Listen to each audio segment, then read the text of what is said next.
À l'écoute de l'ORTM, il est 13 heures à Ouan, c'est à 100 la même heure partout au Mali.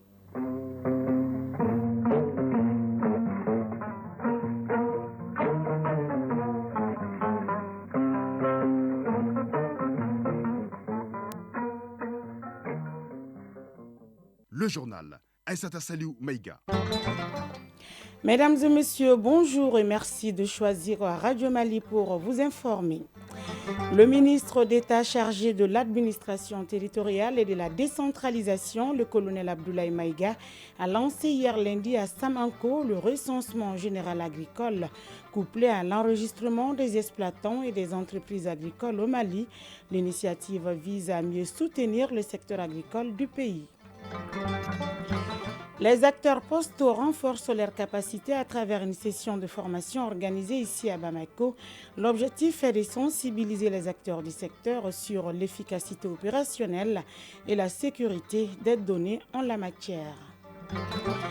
Le cercle de Tomignan a abrité la 10e édition de la rencontre interconfessionnelle des jeunes. Cet événement regroupe près de 300 jeunes et a pour but de renforcer la cohésion sociale par le dialogue interreligieux. Le thème de cette année est « Nous sommes tous frères et sœurs » Ambeye Balmamaoudei. Dans la page sport, on parlera de la récompense individuelle de notre compatriote l'international Kamori Doumbia qui a reçu le trophée du plus beau but de la saison en Ligue 1 française. Il sera également question de la 27e journée du championnat national de Ligue 1 qui démarre ce mardi avec 2 rencontres. Dans la chronique Initiative citoyenne de ce mardi, Ousmane Daou nous parle de l'Association pour les actions concrètes et citoyennes à Ascosi. Et pour atteindre son objectif, elle a fait de la formation civique son credo en amenant la population à mieux connaître ses droits et devoirs. Mesdames et messieurs, une fois de plus, bonjour et bienvenue aux informations.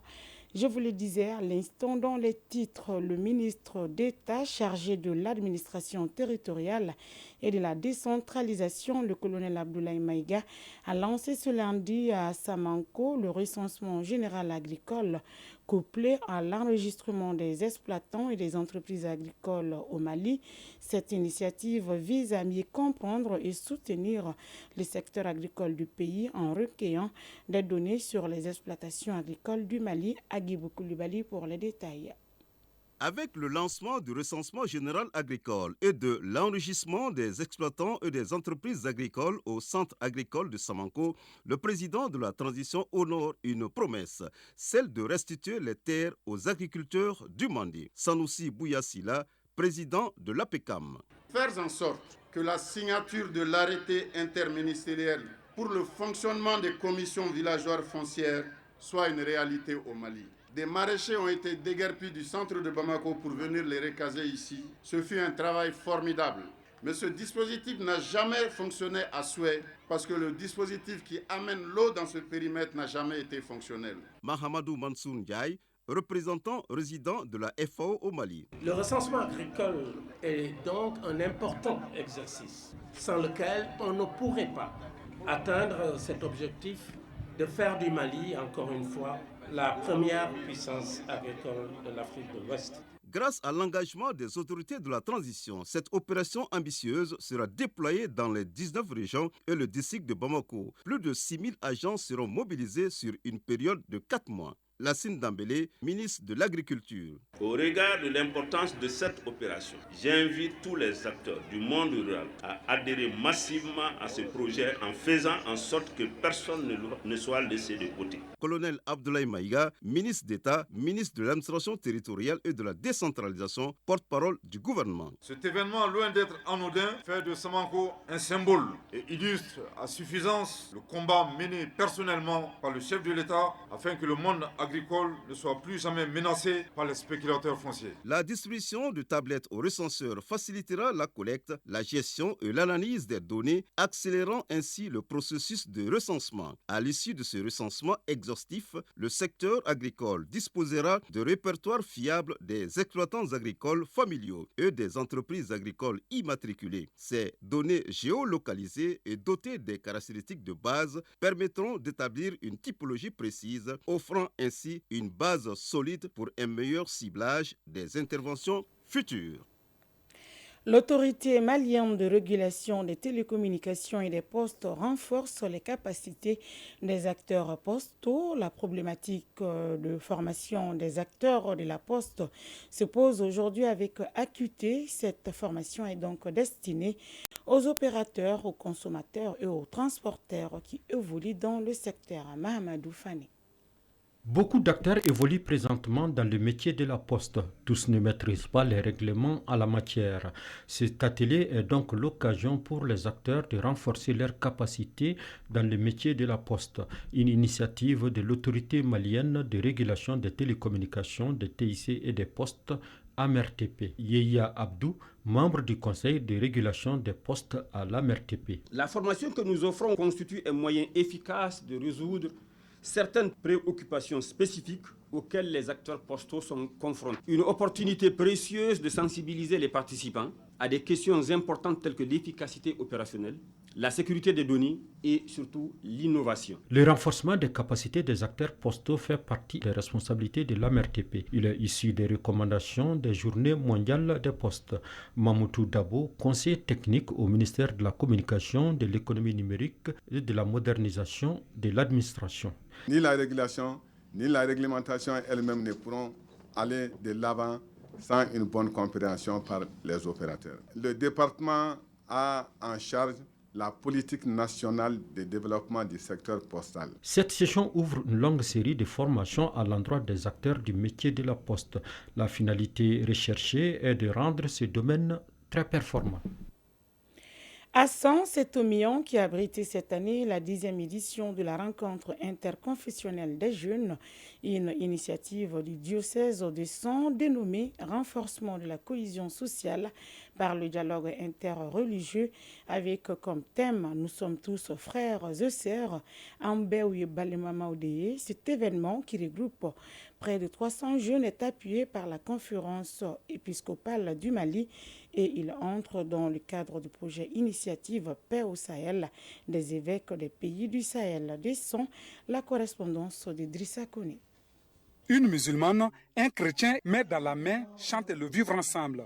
La salle emboîte le pas et le ton de cette 10e édition de la rencontre interconfessionnelle des jeunes dénommée « Renforcement de la cohésion sociale par le dialogue interreligieux » est donné.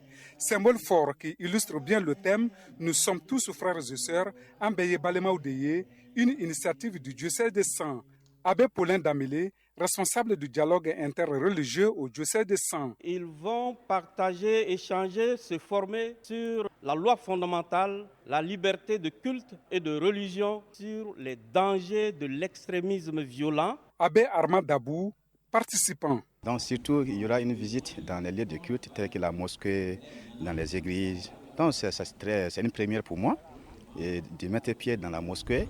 Peut-être que ça va me faire changer beaucoup de certaines choses que j'imaginais. Monseigneur Assa Florent Koné, évêque du diocèse de Sens. Nous voulons rappeler aux Maliens, surtout aux jeunes, qu'ils doivent apprendre à regarder leur histoire et ils découvriront que humainement, il n'y a pas de différence entre nous. Cette initiative soutenue par la conférence épiscopale du Mali entre dans le cadre du projet Initiative Paix au Sahel, une idée des évêques des pays du Sahel.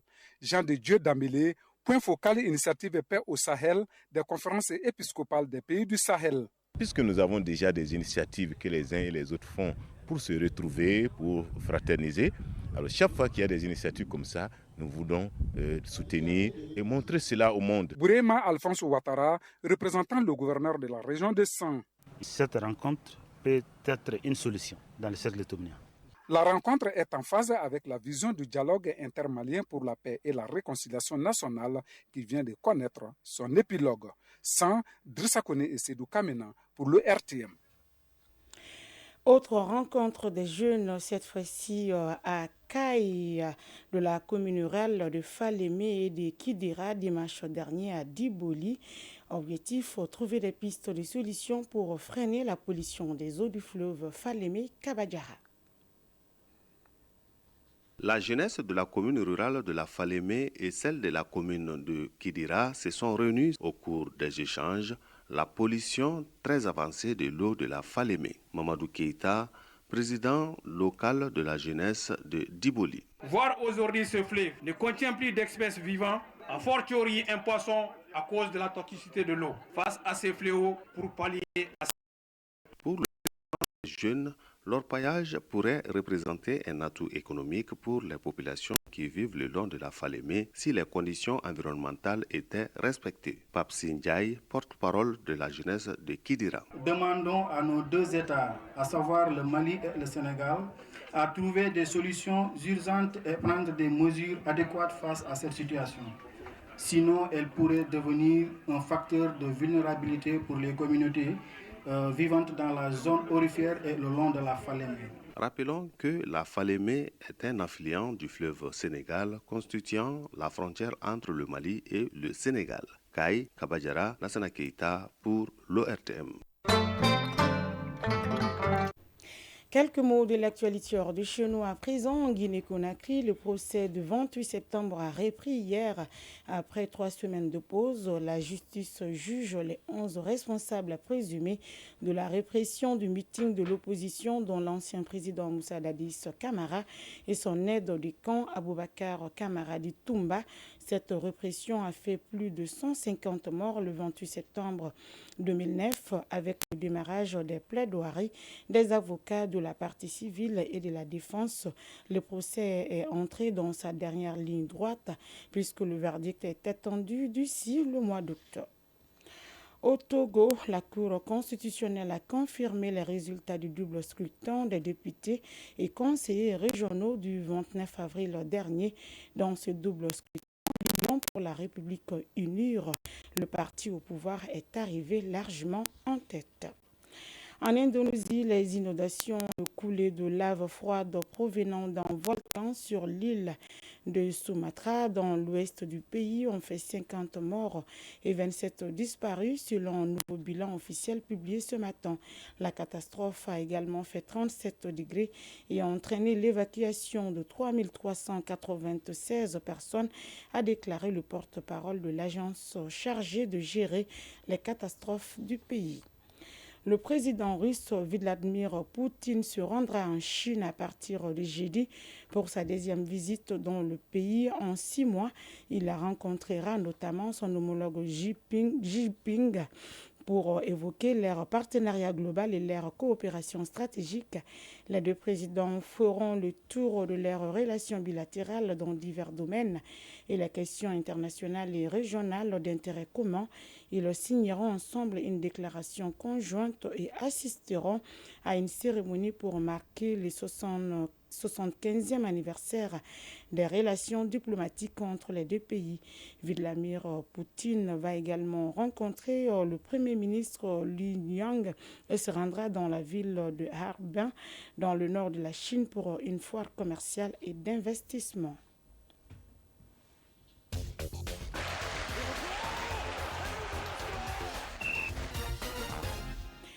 L'actualité sportive, c'est avec vous, Siragatou Sissé. Bonjour. Bonjour, Salut Omega.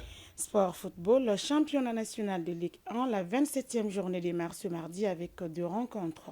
Oui, à 16h30, au complexe sportif Karunga Keita, l'AS Bakardia de Baravili, 4e, 42 points, sera face à l'équipe de 11 créateurs de Nyarela, 10e, 34 points. Au complexe sportif Fousseini Diarra de Sotiba à 16h30, le COB 13e 28 points offre son hospitalité à l'Union sportive de Bougouni 11e 31 points. La suite de cette 27e journée se dispute mercredi avec 4 matchs et s'achève jeudi avec 2 oppositions. Tour de l'intégration de cyclisme, la 10e édition est à l'honneur, c'est du 21 au 26 mai. Oui, le Mali sera la grande attraction du cyclisme africain dit de l'intégration. La fête du vélo se passe en 6 étapes et dans 3 villes, Bamako, Sikasso et Kouchala. La tenue de ce Tour du Mali réjouit le ministre en charge des sports, Abdul Kassim Ibrahim Fomba, au micro de notre reporter Daouda Kone.